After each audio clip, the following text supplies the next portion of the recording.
Vendredi 9 novembre et c'est le dernier numéro du grand rendez-vous de la semaine. Mesdames et messieurs, bonsoir chez vous et merci de nous préférer. Quel temps fera-t-il demain? Découvrons-le ensemble avec la météo.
Voilà, avec la carte postale, on continue de voyager. Ce soir, on atterrit justement dans la commune d'Avrancourt. Nous profitons pour saluer toutes les populations d'Avrancourt. 3 rubriques au menu ce soir. Nous revenons sur la sauvegarde des biens publics mondiaux. Ce sera avec Amandine Agnambossou et son invité. L'expert aujourd'hui s'intéresse à la réussite dans les études. Restez donc câblés pour apprendre comment est-ce qu'il faut réussir dans les études. Et puis la quinzaine de la musique béninoise a démarré depuis peu. On en parle aujourd'hui dans Horizon Culture et on reçoit pour vous de charmantes personnes.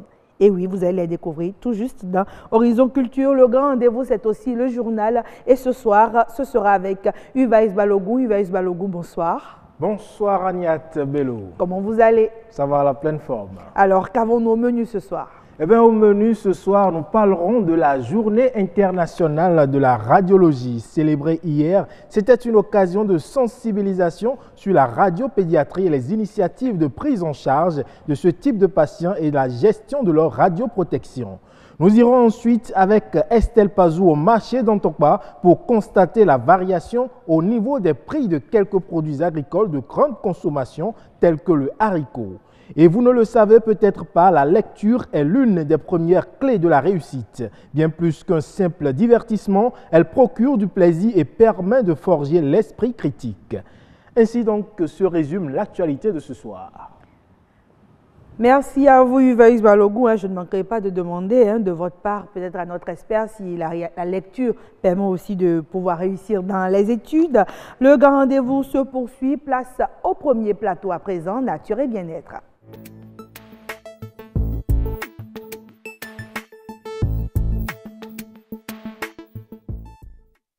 Nature et Bien-être qui revient sur la sauvegarde des biens publics mondiaux. On en parle tout juste après ce reportage.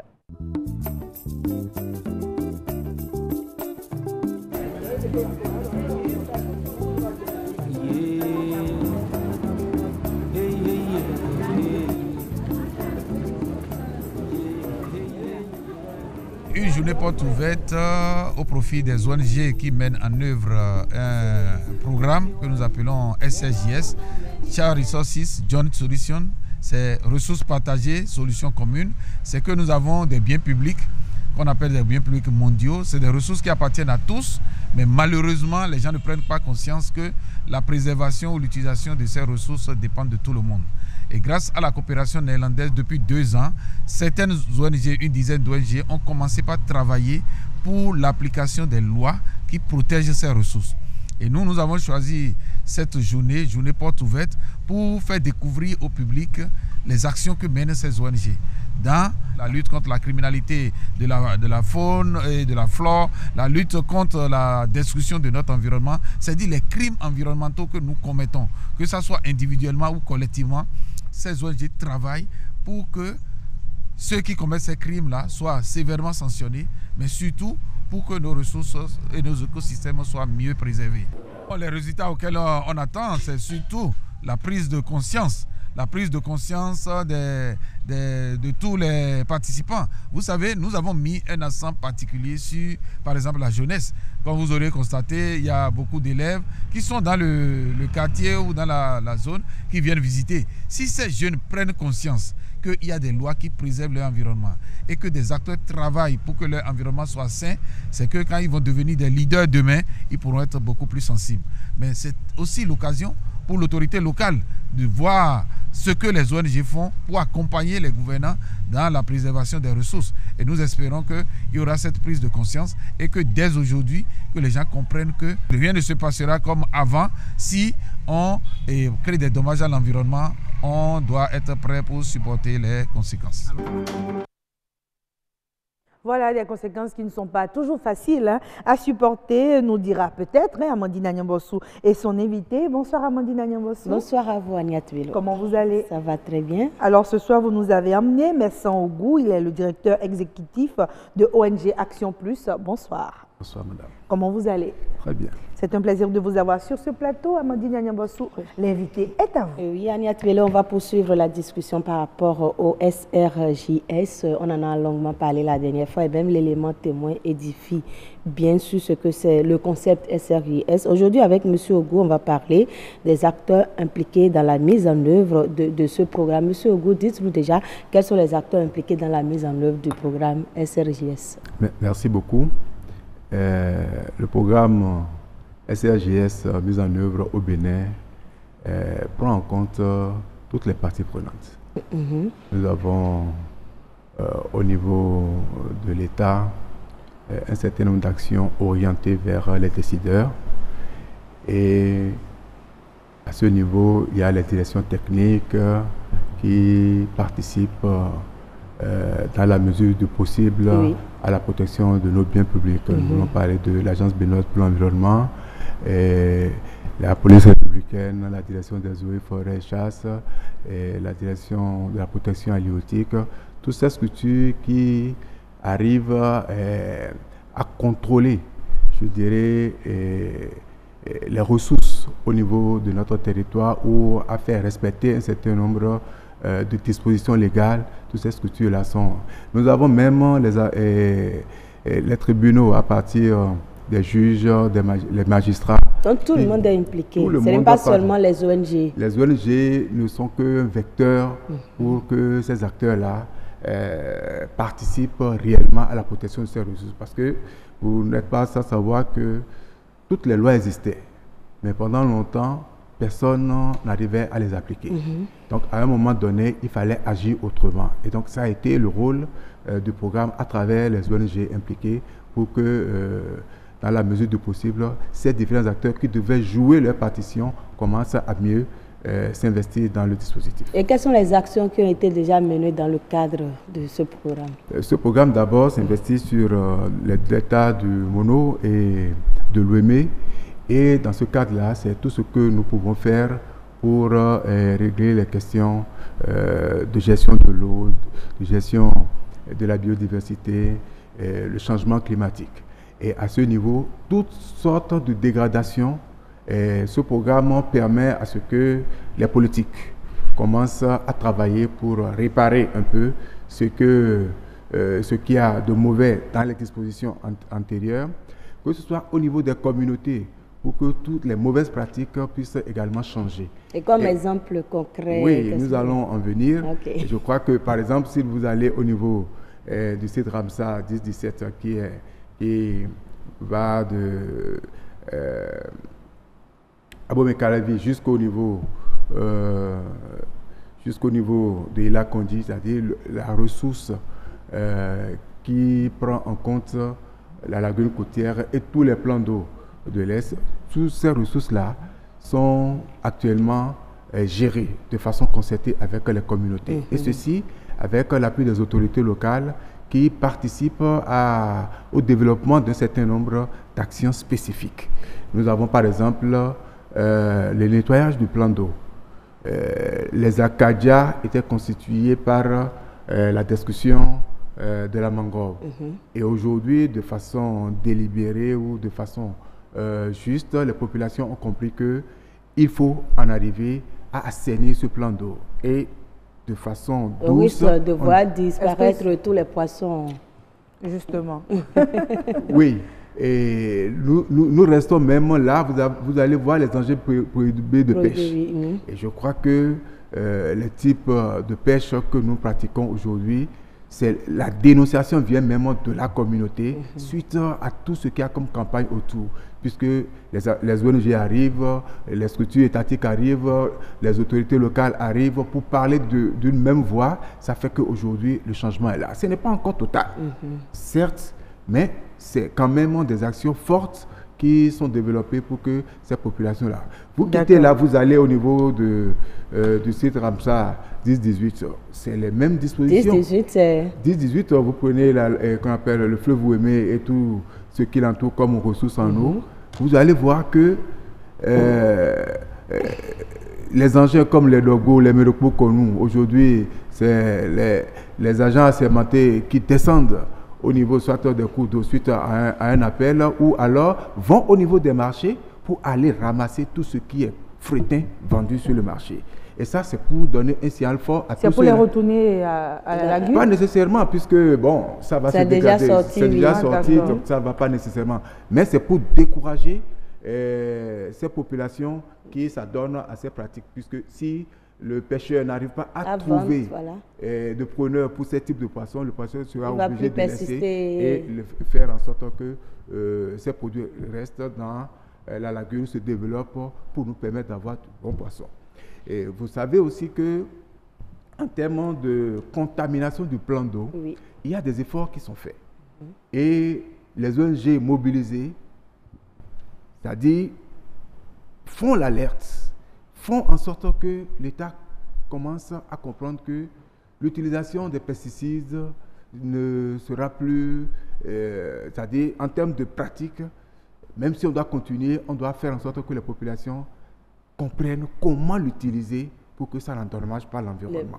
Et ça, je crois que c'est ces genres de plaidoyer, d'alerte que nous faisons et qui sont bien entendus actuellement, là où nous sommes. On est en train de réaliser une action également forte dans un hôtel de la place pour faire le point de tous ces travaux, par exemple, sur l'utilisation de ces pesticides qui, dans la mesure du possible, dégradent notre cadre de vie. Et nous sommes conscients de la situation, mais à des moments donnés, on se rend compte que, bon, rien n'est fait. Mais l'alerte fait qu'aujourd'hui, toutes les autorités et les ministères concernés commencent à prendre conscience et à se dire, OK, qu'est-ce qui peut ressortir et qu'est-ce qu'on peut appliquer? Ça, c'est des informations importantes et des choses que ce programme-là a contribué à faire au bout de 2 ans. Mais est-ce que vous rencontrez des difficultés sur le terrain? Parce que rencontrer les populations, les sensibiliser aux autres, ce n'est pas aussi facile.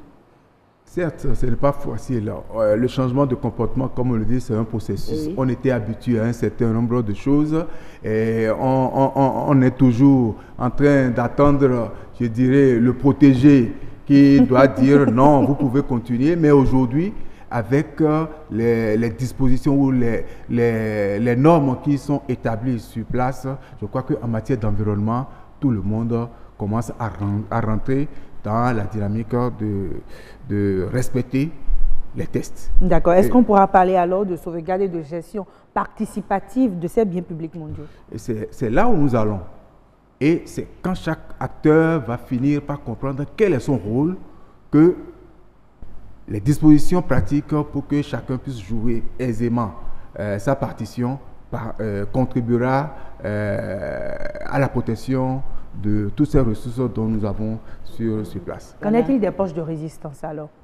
Les poches de résistance, ça n'en manque pas.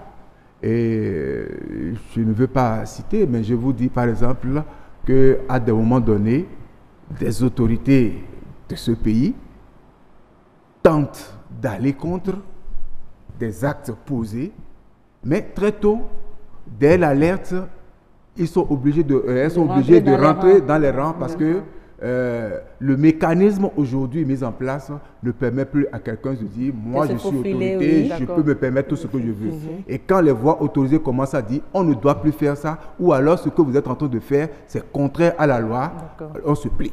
Alors donc ça veut dire qu'avec l'encadrement juridique, avec les tests qui existent, c'est plus difficile aujourd'hui de n'en faire qu'à sa tête. Ça c'est clair et c'est comme ça se passe aujourd'hui. Et nous trouvons que il vaut mieux que ça dure dans le temps pour que le changement de comportement puisse rentrer, s'installer. Et pour que ça dure réellement dans le temps, quelles sont vos perspectives? C'est continuer à travailler avec les différents acteurs avec qui nous avons commencé pour leur permettre d'enraciner, je dirais, la dynamique actuelle. C'est faire en sorte que les communautés comprennent que la lutte aujourd'hui pour la préservation des ressources, c'est également pour leur permettre de continuer à jouir de ces ressources aujourd'hui et demain. Et je crois que si on arrive à intégrer ces deux paramètres, les biens publics mondiaux vont mieux se porter d'aujourd'hui et pour les générations futures. Et pour les générations futures. Merci beaucoup à vous, Monsieur Ogou. Eh bien, c'est tout ce qu'on souhaite, hein, que ces biens mondiaux, publics mondiaux puissent exister toujours encore et perdurer. Ce sera tout pour Nature et Bien-être qui cède place à l'expert.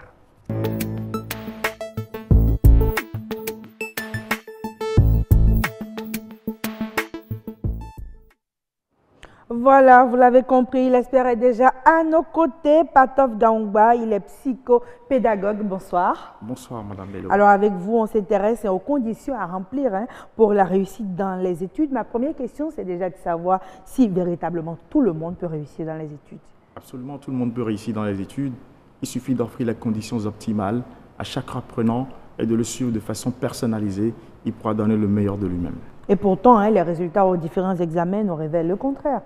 Je vous comprends, mais je rassure tous les Béninois, tous nos responsables à divers niveaux. Il suffit de remplir les conditions qu'il faut et nous pourrons avoir au moins 90% à tous les examens. D'accord. Faudra-t-il donc des conditions spéciales pour réussir dans les études? Pas des conditions extraordinaires. Je cite quelques conditions. Au niveau étatique. Il faut au maximum 25 élèves par classe. Quand vous avez une salle de classe où il y a 80 élèves,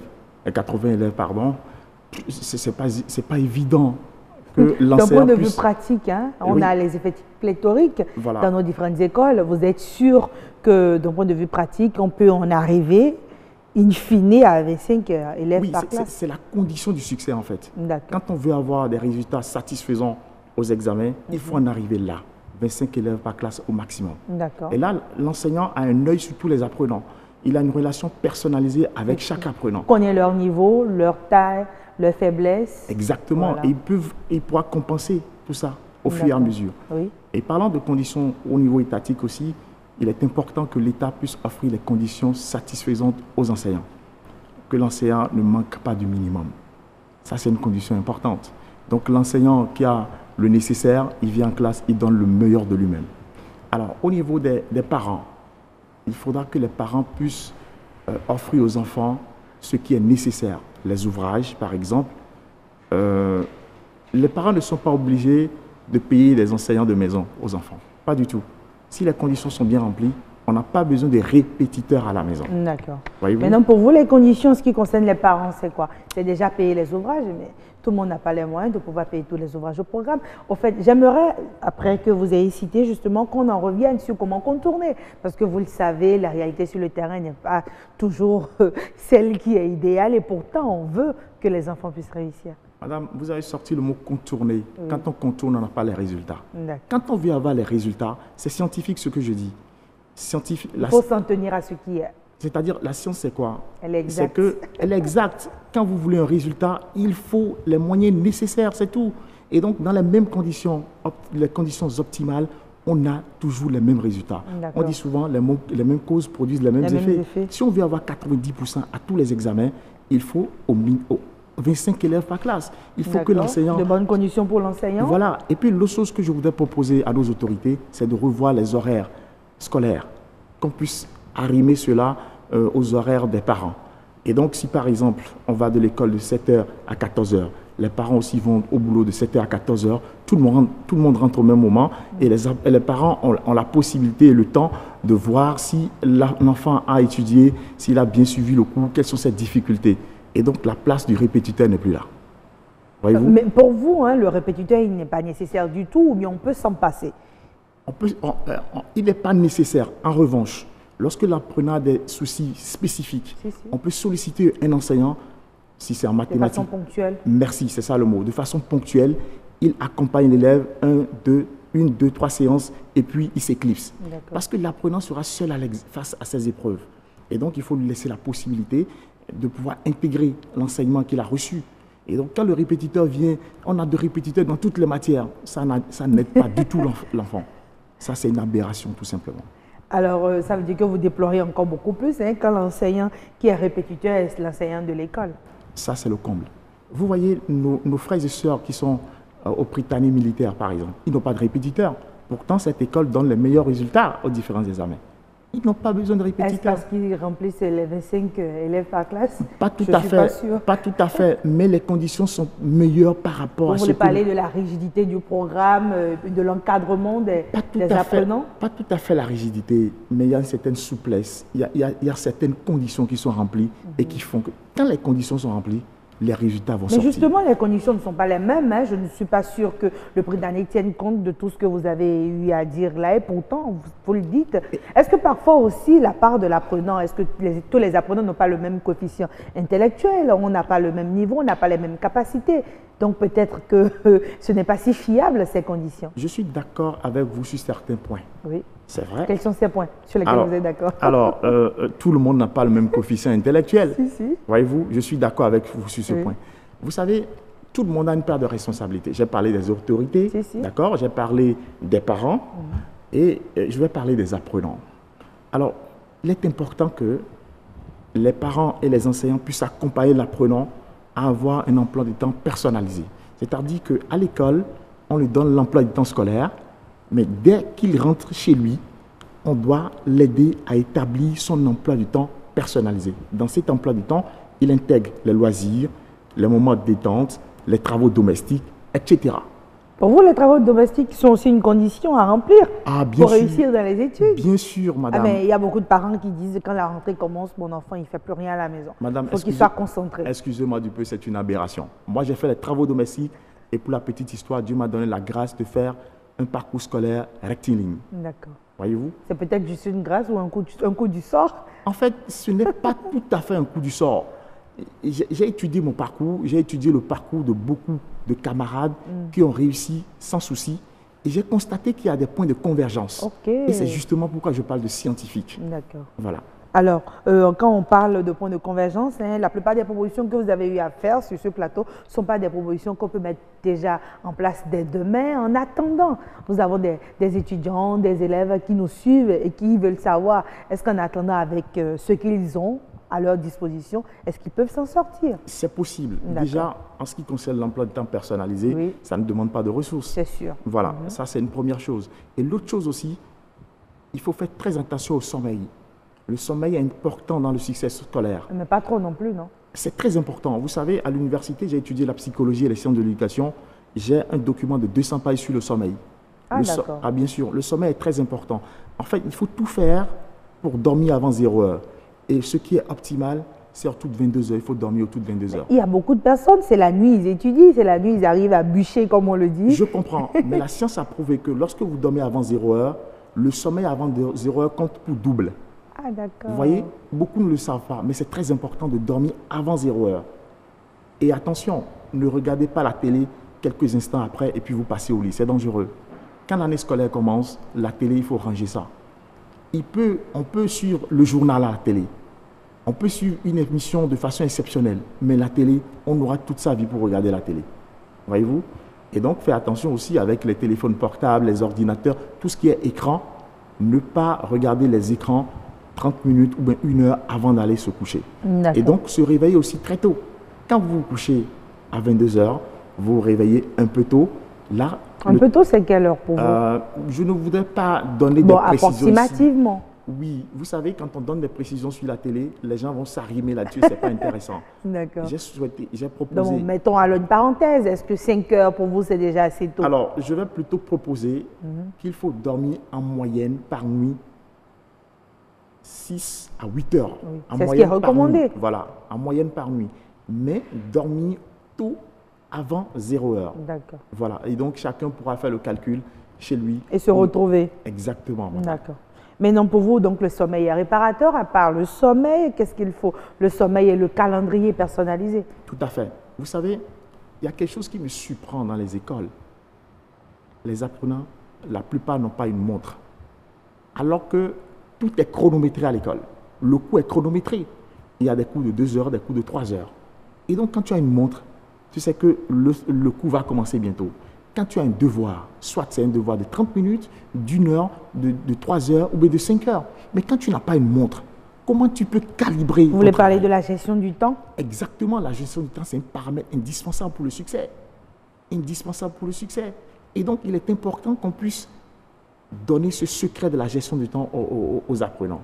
Sinon, ils passent à côté. Et d'ailleurs, la gestion du temps, c'est même un facteur de développement. C'est un facteur de vie, hein, puisque tout au long de sa vie, il aura à gérer le temps. Tout à fait. Et donc, moi, je voudrais conseiller aux parents qui nous suivent actuellement d'offrir une montre à leurs enfants pour qu'ils apprennent à gérer le temps convenablement. C'est très important. Mais pour vous, le système éducatif, il n'a aucun problème. Hein. Ce n'est pas le système, le problème, c'est la façon dont le savoir se transmet. Tout est lié, en fait. Le système même a des soucis. Je vais vous donner un exemple. La majorité de nos apprenants, ils sont en série D, série G, série A, etc. Excusez-moi, vraiment, tous ceux qui nous suivent, excusez-moi du peu. Ceux qui font la D, la C, la D, la A, la G, d'ici quelques années, ils n'auront pas d'emploi. Je n'exagère pas. C'est seulement ceux qui font la C qui auront de l'emploi et de l'emploi à plein temps. Je m'explique. Aujourd'hui, tout le monde, la majorité a un smartphone. Avec le smartphone, c'est la science. Et il faut faire la C pour pouvoir manipuler ces outils-là. En D aussi, c'est la science. En D aussi, c'est la science. Mais beaucoup vont en D parce qu'ils n'ont pas un équilibre satisfaisant, en fait. D'accord. Voyez-vous? Et puis, les ordinateurs... Là, vous parlez là de l'orientation. Bien sûr, l'orientation fait partie du succès scolaire. Quand l'orientation est mal faite, on ne réussit pas. Voyez-vous? Et donc, moi, je voudrais inviter les parents, dès que votre enfant commence le collège, aidez-le à aimer les sciences et même à faire la série C. C'est malheureux de constater que dans les écoles aujourd'hui, la série C. Mais on ne va pas former que les scientifiques. On a besoin des littéraires, on a besoin d'autres personnes. On ne va pas former que des scientifiques. Un pays, c'est une diversité aussi dans la profession, dans le choix des professions, je crois. Je suis tout à fait d'accord avec vous. Mais un pays a beaucoup plus besoin d'ingénieurs que de juristes. Ça dépend. Beaucoup plus d'ingénieurs que de parlementaires. Parce qu'on n'a pas besoin de 1000 juges dans notre pays. Mais allez à l'université pour voir. C'est des centaines de milliers d'étudiants qui sortent de là par dizaines d'années. Non, je crois que selon ce que vous dites, ça dépend peut-être de l'orientation professionnelle. Ça dépend aussi des perspectives pour l'État, pour le pays. Chaque pays avec ses besoins en termes de métier et de profession. Oui, est-ce qu'il faut être forcément rigide sur cette opinion-là? Malheureusement, oui. Parce qu'un pays qui ne maîtrise pas la science ne peut pas se développer. Et donc, je mets au défi quiconque. On ne va pas envoyer tous nos enfants en sciences non plus. En tout cas, si les 90% de nos enfants font la série C, notre pays va se développer. Ça, c'est scientifique. Ok, d'accord. Patov Gangwa, on a compris. Hein. Vous, votre souhait, c'est que 90% des enfants, des élèves, voilà. On espère que nous avons assez de série C pour pouvoir contenir tout ce monde-là. Merci d'avoir été avec nous sur ce plateau. C'est un plaisir. Nous allons terminer avec la culture et vous le savez, c'est dans Horizon Culture.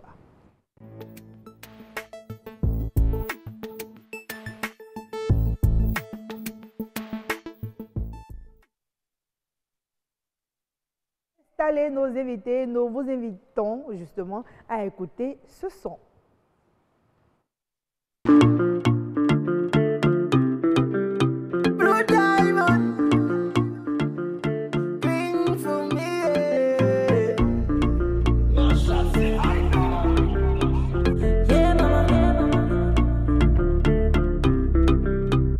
Si tu désires, je serai ta belle, mais sache que je peux être rebelle. Réponds-moi, bébé, quand je t'appelle, je joue pas cache-cache, tu pourrais bien me perdre.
Voilà, celle que vous connaissez dorénavant, elle est avec nous sur ce plateau. Queen Fumi, artiste musicienne, bonsoir. Bonsoir.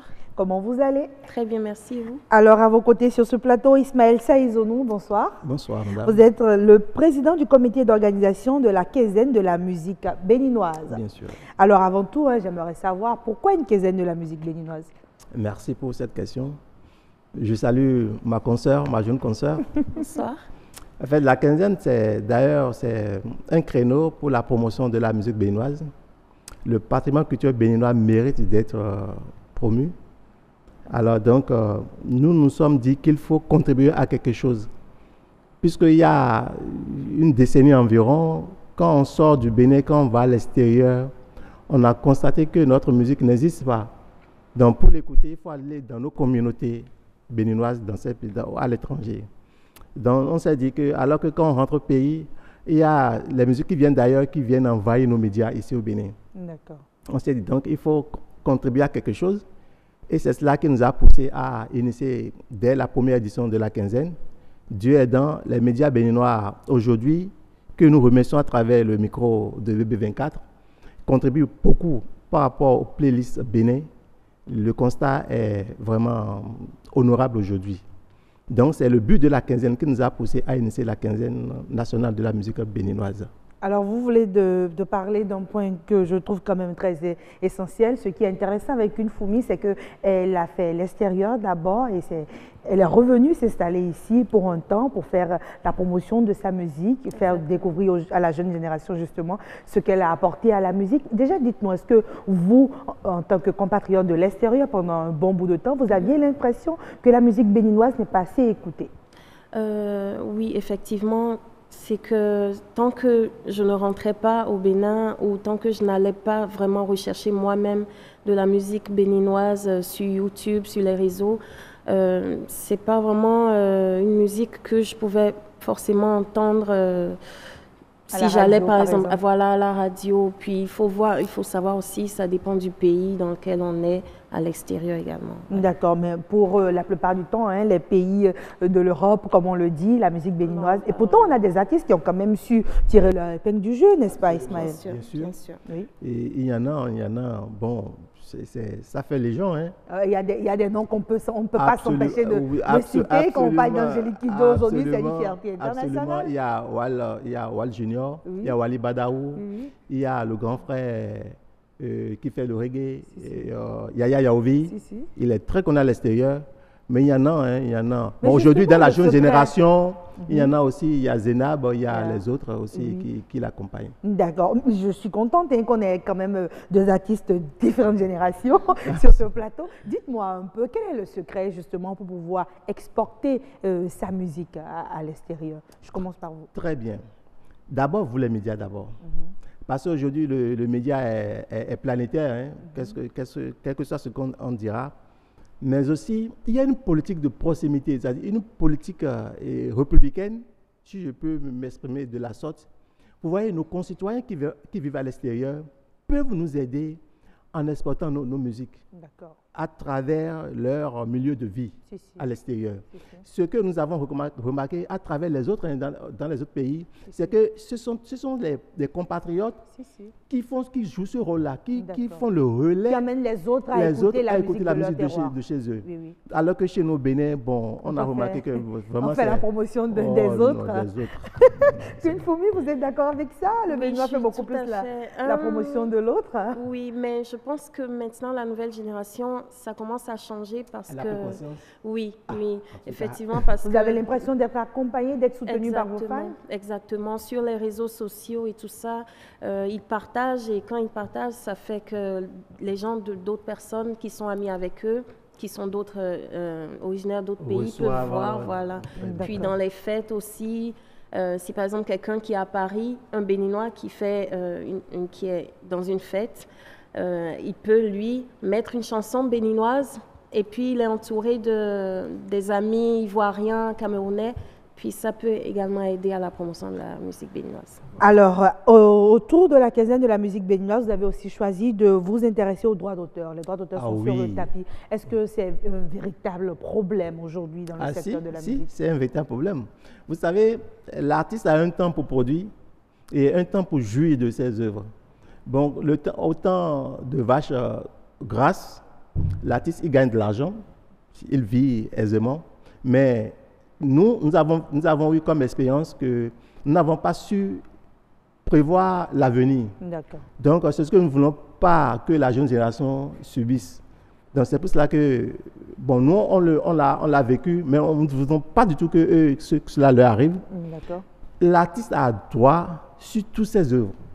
Donc, en ces temps morts où il ne produit plus, et parfois même au-delà de lui, et même quand il n'existe plus, ses enfants, ses ayants droit vont en bénéficier pendant un certain nombre d'années. Oui. Donc le droit d'auteur pour l'artiste, pour moi, c'est sa pension, c'est sa retraite, pour ne pas dire son salaire. Donc nous nous sommes dit que pour cette édition-ci, l'accent particulier est mis sur les redevances de droit d'auteur, que tous les consommateurs d'œuvres d'esprit, à savoir vous les médias, il y a les bars, les hôtels et restaurants, les cafétérias et autres. Il y a aussi les prestataires de sonorisation, tous ceux qui exploitent les musiques des artistes pour des fins commerciales doivent reverser un droit pour toutes les programmations qu'ils font.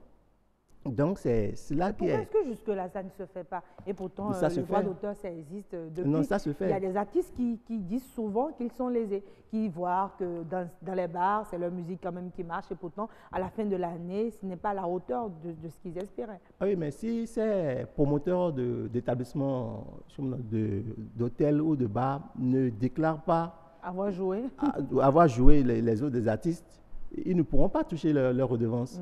Et c'est cela que nous voulons attirer l'attention de tout le monde, qu'une fois que l'œuvre de l'artiste est exécutée, il faut que l'artiste entre dans ses droits.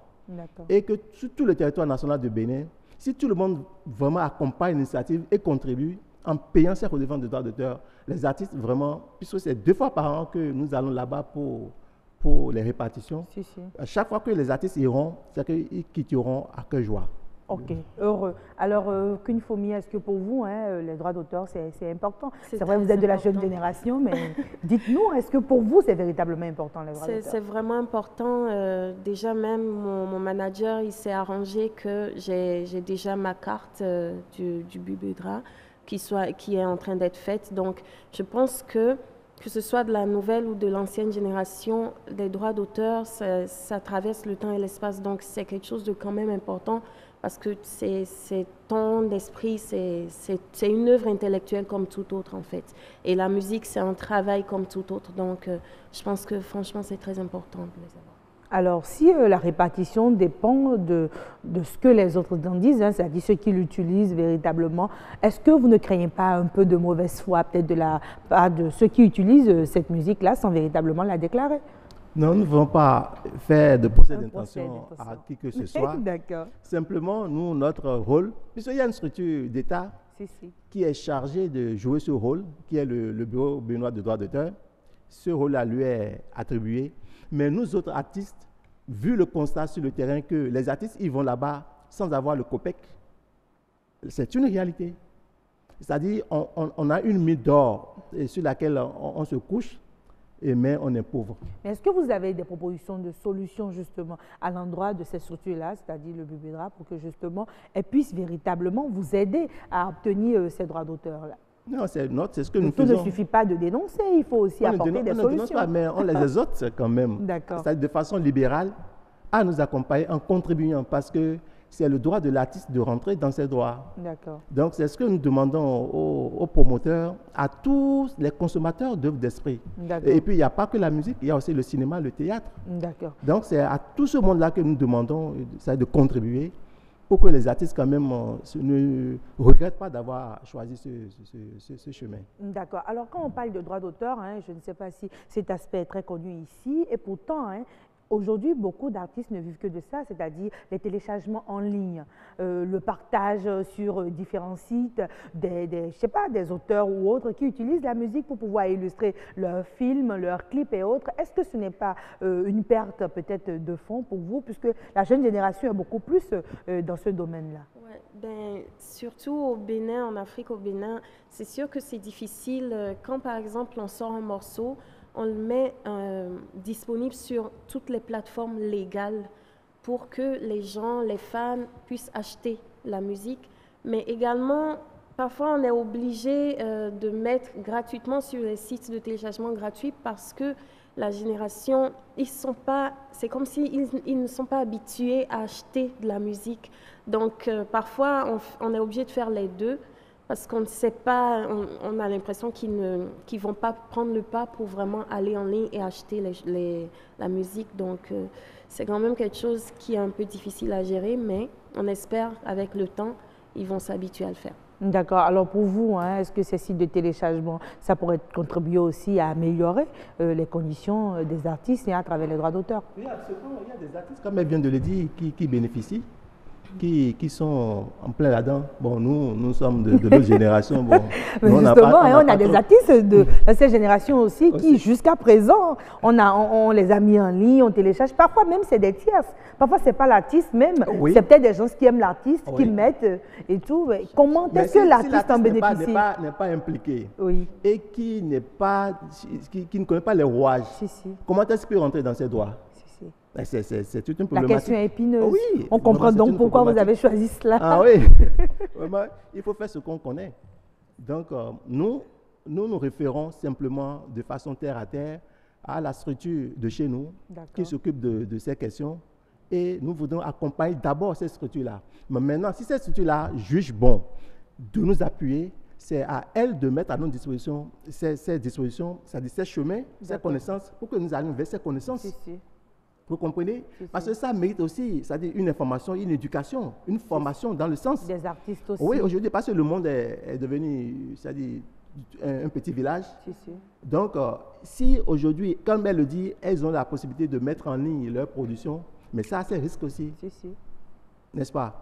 Ça doit avoir ses risques. Donc, il faut nécessairement que les gens pensent en nous donnant des informations fiables pour que nous allions dans ce sens. D'accord. Kunfoumi, votre mot de fin en ce qui concerne les droits d'auteur, ce sera quoi? Mon mot de fin, ça serait d'exhorter les fans, les consommateurs, de faire l'effort quand même de respecter les œuvres des artistes, que ce soit dans le cinéma, la musique et tout, et d'essayer le plus possible d'acheter au lieu de vouloir télécharger gratuitement, forcément. Ah, aujourd'hui, c'est compliqué. Hein? C'est compliqué, mais ils peuvent le faire parce que c'est disponible pour acheter. Donc, c'est une manière de rendre hommage à leurs préférés, à leurs artistes préférés. Voilà. Alors, on vous aurait compris sur ce plateau, la seule façon pour vous, mesdames et messieurs, d'accompagner vos artistes, c'est d'acheter par les voies légales. Justement, ça leur permet de pouvoir requérir à leurs droits d'auteur en toute quiétude. L'heure du journal est sacrée, Ulvaeus Balogun est déjà là. Le journal peut démarrer.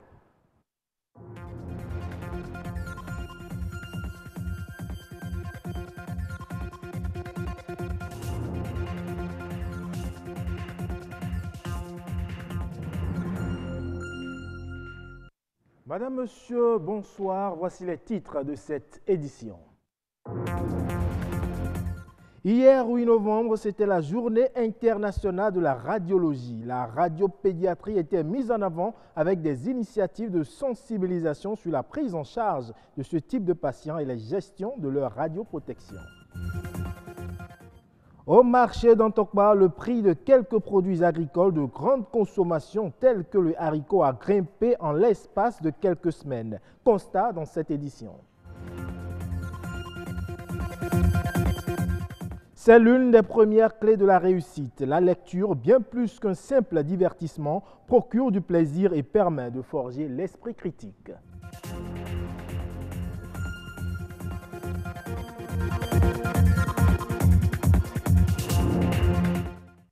À nouveau, bonsoir. Hier, 8 novembre, journée internationale de radiologie, journée consacrée à l'imagerie pédiatrique et au rôle important que joue la radiologie dans la détection, le diagnostic et la gestion de différentes maladies, ainsi que les traitements spécifiques adaptés. De quoi retourne la radiologie? Élément de réponse dans cet élément. La radiologie, tout simplement, c'est l'utilisation des rayons. Quand je dis rayon, vous avez INS ou bien gamma, bien autres types de rayons aussi dans les domaines de la vie. Il y a des rayons que nous recevons même en étant au dehors, en passant sous le soleil, en étant au soleil. Nous recevons des rayons qu'on appelle les rayons naturels. Dans le domaine médical, la radiologie est utilisée pour le diagnostic et pour la thérapie. Pour le diagnostic, par exemple, après un traumatisme ou bien après un accident de voie publique, quand le médecin soupçonne que j'ai une fracture, pour pouvoir confirmer cette assertion, on fait recours à une technique de la radiologie, qui est la radiographie. Il y a un autre domaine connexe de la radiologie qu'on appelle radioprotection, qui met en œuvre des moyens, des normes, des règles pour pouvoir permettre une utilisation sécurisée de ces rayons. Dans le contexte béninois, on évolue tout doucement parce que les équipements de radio, par exemple, qui étaient utilisés dans les années 1950 ou bien 1960, ce n'est pas les mêmes équipements qu'on a aujourd'hui. Ces équipements donnent la possibilité de faire les mêmes examens avec moins de doses. Et en dehors de la radiographie, qui est la première technique de radiologie que nous avons eue au Bénin, les choses ont évolué. Aujourd'hui, on a des appareils de scanner qui utilisent toujours les rayons X, mais qui permettent d'avoir des images, qui permettent d'avoir plus d'informations que ce que la radiographie donne. Donc, on évolue tout doucement et on espère que dans les années à venir, que la dynamique reste comme ça pour qu'on progresse davantage pour pouvoir se mettre peut-être au niveau d'autres pays qui ont déjà beaucoup évolué dans le domaine.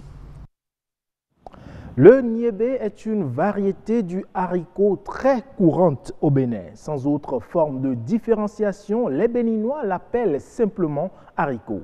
Dans ce reportage que vous allez suivre, Estelle Pazou et Amitié Sagbidi ont sillonné un compartiment du marché d'Antokba. Ils ont vu du haricot blanc, du haricot rouge, ont pris connaissance de leurs prix actuels et ont tendu leur micro à un consommateur. Reportage.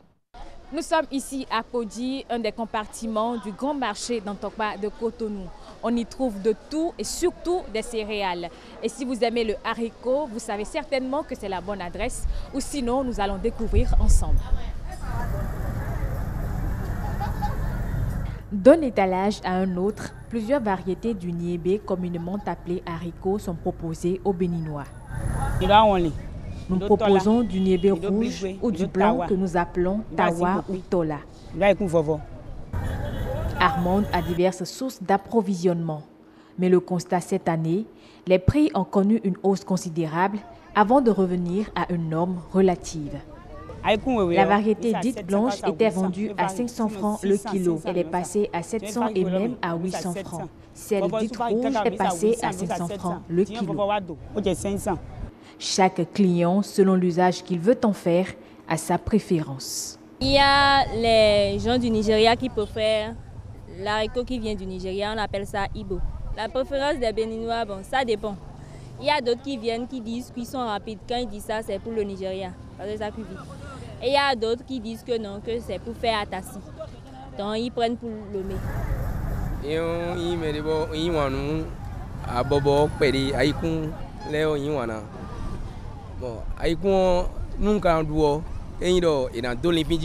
J'aime beaucoup le niébé quand c'est bien assaisonné. Soit on fait le mélange avec la farine de maïs quand c'est encore au feu, soit on y ajoute du gari après sa cuisson, sans oublier bien sûr l'huile rouge améliorée.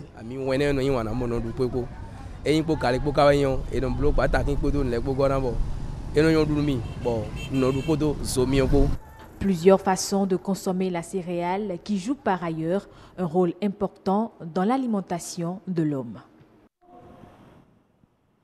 Parlons littérature à présent. La lecture est l'une des premières clés de la réussite. Et bien plus qu'une passion et un simple divertissement, elle permet de forger l'esprit critique. Et pour inciter les étudiants à la lecture, les acteurs de la chaîne du livre étaient en communion avec justement les étudiants et les enseignants du campus d'Abomey-Calavi. C'était à la faveur d'une conférence débat littéraire autour de la thérapie que représente la lecture. Clotaire Awekou et Louis Koudoubo. La lecture sport cérébral pour notre bien-être, c'est le thème de conférence débat littéraire donné en milieu universitaire pour inciter à la lecture les étudiants et enseignants. La thérapie que représente ce voyage à travers les écrits, cette évasion à travers les livres est dévoilée par le communicateur enseignant des lettres au campus d'Abomey Calavi. Les humanités s'évaporent. Il y a guerre dans la rue, on dévaste tout. Mais c'est curieux, la librairie, elle n'est pas touchée. Parce que quoi? Dans la librairie, il n'y a pas à manger. Dans la librairie, il n'y a pas d'argent. Dans la librairie, il n'y a que des livres. Et les jeunes avides d'immédiateté n'en veulent pas. C'est m'arranger, me débrouiller pour montrer qu'il faut qu'on aille dans les librairies, qu'il y ait guerre dans la rue ou pas. On m'a convaincu dans les journaux que j'ai lus et les consultations Internet que la lecture améliore l'intelligence émotionnelle. Lorsque vous lisez, cela vous rend perméable à l'empathie. Ouais. Lisez Un piège sans fin de Lembelik-Nom et vous verrez combien nous souffrons avec le personnage d'Aouna jusqu'à la fin. Et l'épigraphe d'Un piège sans fin disait ceci: sachez, croyez fermement que votre vie est une mort continuelle. Les livres nous désengagent de nous-mêmes, ils nous obligent à la connaissance des autres. Les livres, comme vecteur de connaissance, de savoir, de découverte, personne ne fait pas mystère des vertus que procure ce parcours à travers les livres, cette communion avec les écrivains, poètes, romanciers et autres essayistes. Lire me fait découvrir les autres. Lire me fait découvrir d'autres cultures. Lire apporte un plus à ma connaissance, à ma propre culture. Le livre contient tous les ingrédients nécessaires pour façonner l'être. Dans un livre, il y a toujours quelque chose qui vous transporte. Vous voyagez avec le livre. Donc celui qui lit nécessairement, c'est quelqu'un qui se soigne. Le livre a tout ce qu'il faut. Le livre a la posologie nécessaire de vous faire. Alors, quand on lit, nécessairement, on est un citoyen engagé. Quand on lit, on est un citoyen qui impacte sa communauté. Parce que le livre contient toutes ces vertus-là. On ne lit jamais un livre, on se lit à travers les livres. Donc, lire, c'est une manière d'être avec les autres et c'est aussi une manière d'être avec soi-même. Donc, d'essayer de découvrir son monde intérieur. Eh bien, les prix à la consommation au Sénégal ont augmenté de 0,7% en rythme mensuel au mois de septembre 2018, selon les données de la Direction de la prévision et des études économiques. Selon cette structure, les prix sont tirés par les produits alimentaires, notamment la viande de bœuf et les légumes frais, ainsi que les boissons non alcoolisées. En termes d'origine, les prix des produits importés et locaux ont respectivement progressé de 0,1% et 1,1% en rythme mensuel au mois de septembre 2018. Sur un an, les produits importés sont ressortis moins onéreux en septembre 2018, tandis que ceux produits localement sont devenus plus chers. Le Maroc va mobiliser une enveloppe budgétaire de près de 7,015 milliards de francs CFA pour la construction de nombreux barrages entre 2019 et 2026. Un projet de 1000 petits barrages et barrages collinaires à réaliser dans les différentes régions du pays selon le plan national de l'eau. Le plan établi à l'horizon 2030 prévoit une panoplie de mesures en vue d'assurer une gestion plus efficace des eaux à travers l'élaboration d'un plan d'action basé sur 3 piliers essentiels, notamment l'augmentation à 80% de la moyenne nationale des rentabilités des réseaux de distribution d'eau potable à l'horizon 2025, le maintien du même niveau jusqu'à l'année 2030 à travers la réhabilitation des réseaux d'assainissement. C'est tout pour l'édition de ce soir. Merci pour votre aimable attention. Portez-vous bien. Merci à vous, Uvaïs Balogou. Sur le grand rendez-vous, on vous retrouve semaine prochaine. Si tout va bien, tout ira bien, Inch'Allah, comme on le dit. Place à la météo à présent.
L'aéroport du futur, une opportunité pour l'aviation africaine.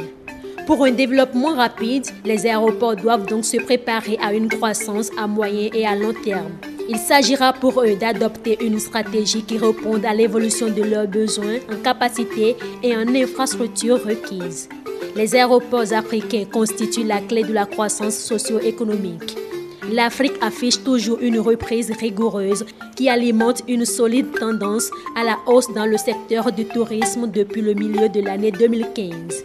Cette affluence accrue génère également une augmentation de la demande de déplacement aérien. D'après un communiqué de presse de l'État daté du 24 octobre 2017, le nombre de passagers en Afrique augmentera de 274 millions par an d'ici 2036. L'aviation permet des déplacements dans le monde entier, encourage ainsi les réseaux et le commerce. Lorsqu'un pays s'intègre à l'économie mondiale, ces entreprises accèdent à de plus vastes marchés potentiels, à des opportunités d'investissement. Dans le contexte de l'Afrique, l'aviation facilite le tourisme. Facteur de croissance majeure sur le continent, le tourisme a connu ces dernières années une croissance considérable. Au Togo, le roi des déchets AGR se réorganise avant son offensive régionale. Après avoir dompté son marché domestique estimé à 800 tonnes par jour, la jeune entreprise a bouclé début octobre la levée de près d'1 million d'euros pour implanter une filiale au Bénin, première étape de son expansion régionale. L'entreprise togolaise qui promeut un cycle novateur de gestion des déchets veut en effet dupliquer son modèle industriel et d'innovation d'AGR dans de nouveaux pays. Ce projet va débuter par le Bénin avant la fin de l'année 2018 et en Côte d'Ivoire en 2019, a annoncé son fondateur, Eudem Dalmeida. Il affiche ainsi son objectif d'implanter AGR dans 10 pays au cours de ces 5 prochaines années. Parmi les pays prioritaires figurent la Guinée-Conakry, le Gabon, le Burkina Faso, le Sénégal ou encore le Mali. 24e championnat du monde de karaté. Océane Gagny-Héroflore a loupé la 3e place. L'Amazone du karaté béninois a fait honneur au Bénin à l'occasion de la compétition mondiale qui se déroule en Espagne du 6 au 11 novembre prochain. La championne d'Afrique 2017 et médaillée de bronze en 2018 à Kigali a fini dans le top 10 sur plus d'une soixantaine d'athlètes dans sa catégorie de 55 kg. Comment a-t-elle loupé à la 3e place, à 5 partout pour son dernier combat qui lui ouvrait la porte pour le podium? Océane Gagny-Héro a été sortie en raison du sensu, ce qui veut dire avantage à celui qui a eu le premier point. Boussière olympique, Océane vise désormais une qualification pour les JO 2020 à Tokyo. Pour ce faire, elle doit faire son entrée dans le Gotha du karaté dame 55 kg. Une mission pas impossible au vu du mondial en Espagne. Fin de cette revue web et bon week-end à vous.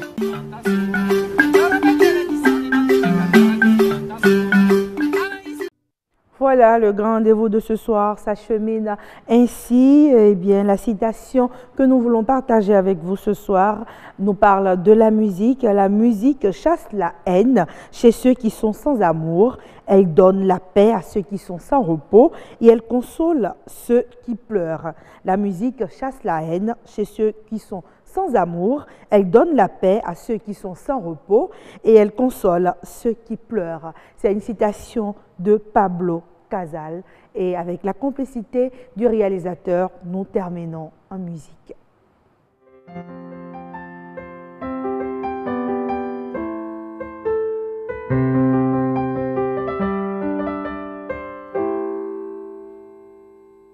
Azan bang bang do nuk bang bedo poje nuk be another night be bono do nasa sondo masa bede adono namile ekbe wengi se kunok be o azan bang bang do nuk bang bedo poje nuk be another night be bono do nasa sondo masa bede adono namile ekbe wengi se kunok be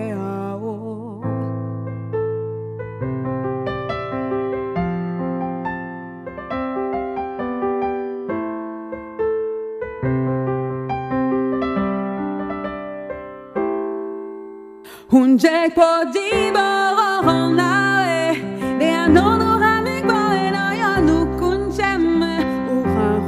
baba